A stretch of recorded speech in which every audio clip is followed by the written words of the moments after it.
할렐루야. 1월 14일 수요일 새벽 기도를 시작하겠습니다. 사도신경으로 우리의 신앙을 고백합니다. 나는 전능하신 아버지 하나님 천지의 창조주를 믿습니다. 나는 그의 유일하신 아들 우리 주 예수 그리스도를 믿습니다.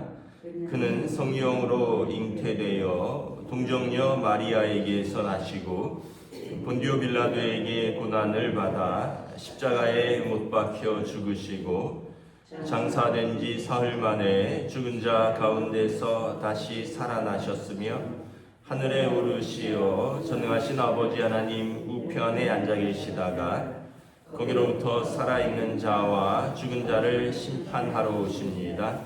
나는 성령을 믿으며 거룩한 공교회와 성도의 교제와 죄를 용서받는 것과 몸의 부활과 영생을 믿습니다. 아멘. 찬송가 105장 찬양하시겠습니다. 찬송가 105장입니다.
마태복음 2장 1절에서 12절까지 말씀입니다. 마태복음 2장 1절에서 12절까지 말씀입니다. 다 찾으신 줄 알고 저와 여러분들이 한 절씩 교도하도록 하겠습니다. 헤롯 왕 때 예수께서 유다 베들레헴에서 나심에 동방으로부터 박사들이 예루살렘에 이르러 말하되 유대인의 왕으로 나신 이가 어디 계시냐? 우리가 동방에서 그의 별을 보고 그에게 경배하러 왔노라 하니 헤롯 왕과 온 이스라엘이 듣고 소동한지라.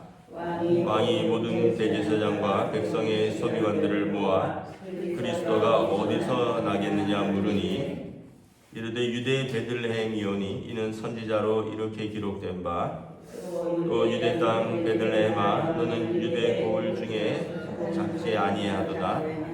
내게서 한 다스리는 자가 나와서 내 백성 이스라엘의 목자가 되리라 하였음이니라. 이에 헤롯이 가만히 박사들을 불러 별이 나타난 때를 자세히 묻고 베들레헴으로 보내며 이르되 가서 아기에 대하여 자세히 알아보고 찾거든 내게 고하여 나도 가서 그에게 경배하게 하라. 박사들이 왕의 말을 듣고 갈새 동방에서 보던 그 별이 문득 앞서 인도하여 가다가 아기 있는 곳 위에 머물러 서 있는지라. 그들이 별을 보고 매우 크게 기뻐하고 기뻐하더라. 집에 들어가 아기와 그의 어머니 마리아가 함께 있는 것을 보고 엎드려 아기께 경배하고 보배압을 열어 황금과 유향과 모략을 예물로 드리니라. 그들은 꿈에 헤롯에게로 돌아가지 말라 지시하심을 받아 다른 길로 고국에 돌아가니라. 아멘. 할렐루야. 오늘 또 새날을 주셨습니다. 하나님께서 은혜와 평강으로 함께 해주시기를 축복합니다. 이제 마태복음 2장에서 이제 예수님의 탄생에 대해서 나옵니다. 그 유명한 동방 박사들이 예수님을 찾아서 멀리서부터 별을 따라왔다라고 기록하고 있습니다. 그 유대인에게뿐만 아니라 이방인들 모든 사람들에게 한 가지 꿈이 있습니다. 뭐냐하면 성군이 나타나는 것입니다. 좋은 임금이 나타나서 평안하게 사는 게 모든 백성들의 꿈입니다. 그런데 현실은 왕들이 그렇게 선하지 않은 거예요. 그리고 자기의 어떤 권력과 또 이익을 위해서 착취하고 압제를 하고 이런 거죠. 이 헤롯 왕은 예수님 그 당시에 우리가 흔히 아는 헤롯 대왕이라고 하는데 이 사람은 이제 그 건축에 탁월한 능력이 있습니다. 그래서 예수님 시대에 그 헤롯 대성전을 짓고 있었습니다. 그러니까 유대인들의 그 강렬한 소망인 성전을 예루살렘에 예전에 성전이 이렇게 몇 번의 역사가 있었죠. 다윗 왕 때 솔로몬의 그 아름다운 성전이 있었고요. 이것이 이제 바벨론에 의해서 불타고 파괴되고 스룹바벨이 돌아와서 나무로 성전을 지었습니다. 이게 제2성전입니다. 그리고 나서 이제 변변한 성전이 없고 이제 또 파괴되었다가 헤롯 대왕 때 아주 대대적으로 성전을 짓는 거죠. 그러니까 종교인들이 너무 좋아하는 거예요. 그러니까 유대인들에게 쉽게 얘기하면 사실은 이 사람은 로마의 분봉왕입니다. 로마 황제가 임명한 그러니까 식민지 왕이에요. 그런데 정작 이 사람은 유대 사람도 아니에요. 이두메 사람이라고 하는데 자기가 이두메 사람인데 자기가 유대인이라고 사칭하고 로마 황제에게는 돈을 주고 이제 자기가 유대인의 왕이 된 사람인데 또 유대인들의 마음을 사야 되니까 헤롯 대성전을 아주 잘 짓고 있었던 중입니다. 그러니까 그 정치적으로도 좀 탁월한 부분이 있고요. 막 거짓말하는 거죠. 유대인이 아닌데 유대인이라고 하고 또 유대인들의 비유 맞춰주려고 성전도 짓고 또 그 어떤 건축물, 어떤 수로 이런 것들을 로마의 양식을 보고 그래서 건축가입니다. 헤롯 왕은 아주 건축에 대해서 탁월한 그게 있어요. 이게 이제 그 사람의 어떤 뭐 장점이라는 장점. 근데 단점은 굉장히 부도덕하고 무자비한 사람입니다. 그래서 뭐 자기 의심이 되면 자기 부인도 죽였고요. 또 뭐 오늘도 나오지만 2살 아래 영아들 학살하잖아요. 다 죽여버리는. 그러니까 이 사람도 이 밑에서 유대인들이 얼마나 또 힘들었을까. 로마의 식민지 하에 있지만 또 헤롯 왕도 공포의 왕이었다는 거죠. 근데 유대뿐만 아니라 다른 모든 나라에서도 뭔가 이 사람들도 신앙은 없어도 뭔가 하나님이란 표현은 몰라도 하늘에서 선한 이 땅에 그 이상적인 왕이 있지 않을까 이렇게 생각을 합니다. 이 사람들도 1절에 보면 동방에서부터 박사들 마고스라 그러는데 이 사람들은 하늘의 별을 이제 관측하고 연구하는 사람들이. 이 사람들이 하늘의 별을 보니까 유달리 큰 별이 뜬 거죠. 이거는 왕의 별이라는 거죠. 이 별이 이 별을 따라서 이렇게 옵니다. 무려 1000km 이상을 옵니다. 어디냐 하면 지금 이란이에요. 이란. 제가 이 말씀을 생각하면서 지금 이란에서 굉장히 지금 어려움을 겪고 있잖아요. 지금 거의 시위가 굉장히 격화돼서 이걸 유혈지연합을 하는데 2,000명 이상이 죽었다. 이런. 그래서 지금 이란도 굉장히 지금 이스라엘하고 전쟁이 있었죠. 또 자기네 어떤 정치의 무능력함, 또 경제적인 어려움, 또 이란도 어떤 면에서 보면 그 강력한 종교 정치거든요. 그래서 특별히 여자들을 탄압하고 뒤집어 쓰고 다녀야 되고 종교 경찰이 있고. 그래서 지금 이 불만이 막 터져 나온 거예요. 그래서 제가 그때에도 그 나라 사람들이 지금도 그 나라 사람들도 고통받고 있으면서 이상적인 왕이 오시기를 기다리고 그 별을 보고 막 온 거예요. 왔더니 유대 땅이라는 거죠. 그래서 2절에 묻습니다. 유대인의 왕으로 나신 이가 어디 계시냐? 우리가 동방에서 그의 별을 보고 그에게 경배하러 왔노라 하니, 지금 헤로드 왕이 소동이 난 거예요. 큰일 났다. 이게 무슨 말이냐? 내가 유대의 왕인데 진짜 유대 왕이 태어났다는 이야기냐? 그러면은 자기가 이방인으로서 이두메 사람으로서 이제 돈 주고 유대인의 왕의 자리를 산 것, 또 자기 자리가 위태해지는 것, 이런 거에 대한 두려움이 있으니까 이제 부르는 거죠. 대제사장과 서기관들을 묻습니다. 그리스도가 어디서 나겠느냐? 이 성경을 잘 아는 사람들이죠. 이제 구약에서 그리스도가 어디서 나겠느냐고 예언을 하느냐? 그랬더니 5절에 유대 베들레헴입니다. 또 유대 땅 베들레헴아, 너는 유대 고을 중에 가장 작지 아니하도다. 내게서 한 다스리는 자가 나와서 내 백성 이스라엘의 목자가 되리라. 예레미야서 31장 15절 말씀입니다. 구약 성경은 메시아에 대한 예언이 쫙 있죠. 어제도 처녀가 잉태하여 아들을 낳으리니 그 이름을 예수라 하라. 이사야서 7장 14절이고, 이것도 예레미야서 말씀인데, 그 베들레헴 우리 지난 특별 새벽 기도 때 했죠. 보아스의 고향이고요, 다윗 왕의 고향이고, 그리스도의 고향입니다. 이 떡집이라는 이름의 이 작은 마을에서 위대한 왕 다윗 왕이 나셨고 예수 그리스도께서 탄생하셨고, 거기가 보아스의 고향이고 또 보아스와 룻이 살았던 곳이고, 이 베들레헴이라는 거예요. 그러니까 헤롯이 동방박사들을 부릅니다. 별이 언제 나타났느냐, 그리고 이 별이 있는 곳에 가서 그 아기에게 경배하고 나에게 돌아갈 때 위치를 좀 알려달라. 나도 가서 경배하려 하노라. 그러니까 이 헤롯 왕이 얼마나 교묘한 줄 알고 있을 수 있죠. 교활한 줄 알 수 있죠. 그래서 자기도 경배하겠다 했지만 사실은 죽이려고 했고, 그래서 11절에 보니까 갔더니 아기와 그의 어머니 마리아가 함께 있는 것을 보고 엎드려 아기께 경배하고 보배압을 열어 황금과 유향과 모략을 예물로 드립니다. 하나님의 아들이 어린 아기의 모습으로 말 구유에 오셨습니다. 그 아기 하면은 여러분 어떻습니까? 아기 중에 싸나운 아기 있나요?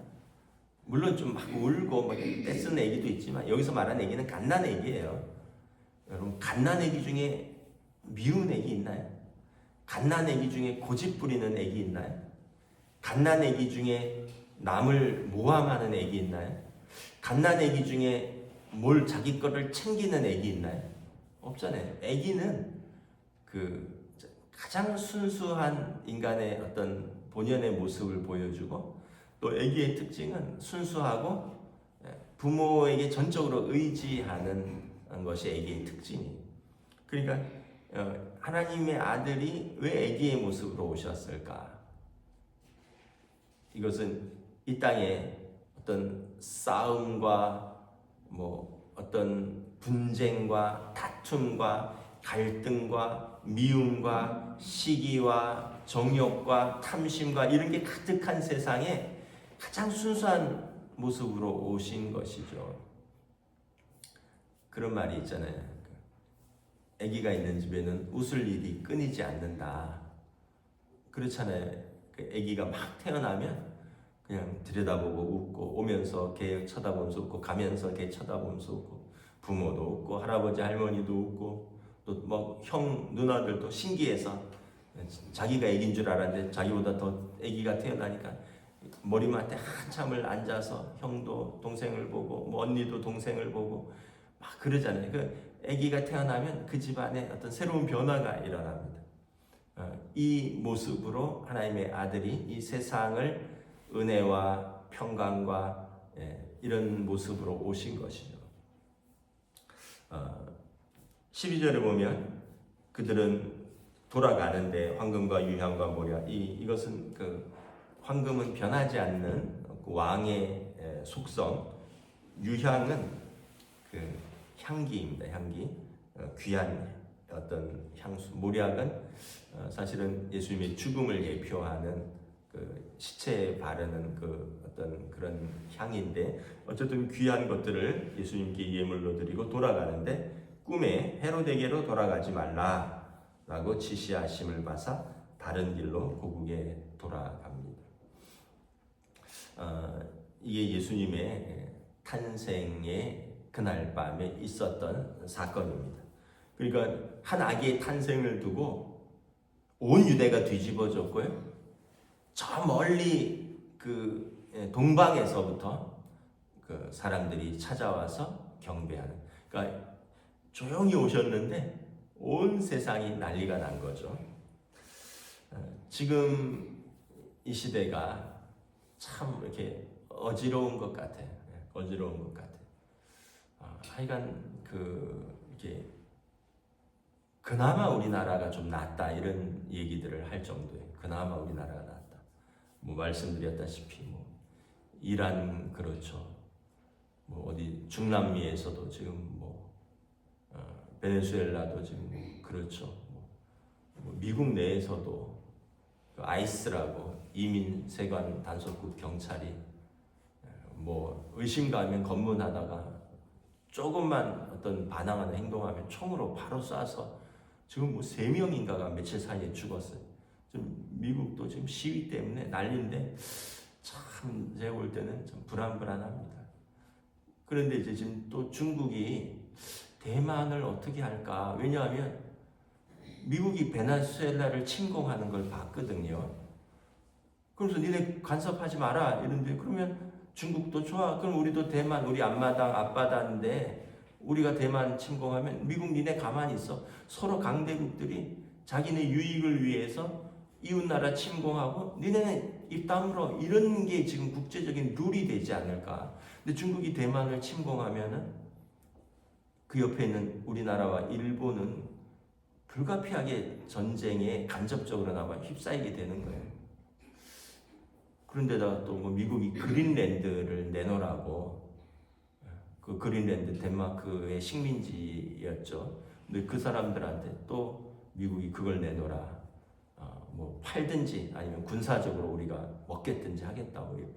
제가 볼 때는 이게 지금 세계 정세가 영 이상하게 돌아가요. 정말 메시아가 오심을 기다리는 그런 시대가 아닌가.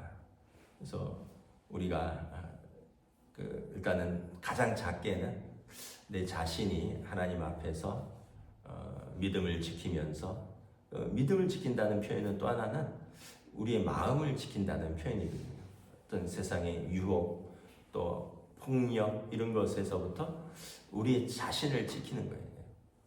근데 이게 점점 힘든 시대가 되어 가고 있는 것 같아요. 그 다음에 또 확장돼서 여러분들의 가정, 저는 가족에서 평화가 깨어지면 다른 건 의미가 없다고 생각해요. 아니 같이 사는 가족들의 평화가 깨졌는데 교회가 안 될 마음이 평안하겠어요? 눈물밖에 안 나오죠. 직장에 가서 일한들 거기서 뭐 월급 많이 받는다고 기분이 좋겠어요? 집에 가면 지옥인데. 애들이 학교 가면 공부를 마음 잡고 할 수 있겠어요? 그래서 제일 중요한 것은 여러분들의 가족이 그리스도를 주인으로 삼아서 그 안에서 믿음으로 하나 되고 평화를 누리는 것. 그리고 교회 공동체, 믿음의 공동체가 모여서 예배하고 은혜를 공급하고 공급받고 은혜의 교제를 나누고 그리고 가정들이 힘을 얻고 다시 돌아가서 은혜와 평강으로 삶을 믿음으로 사는 것.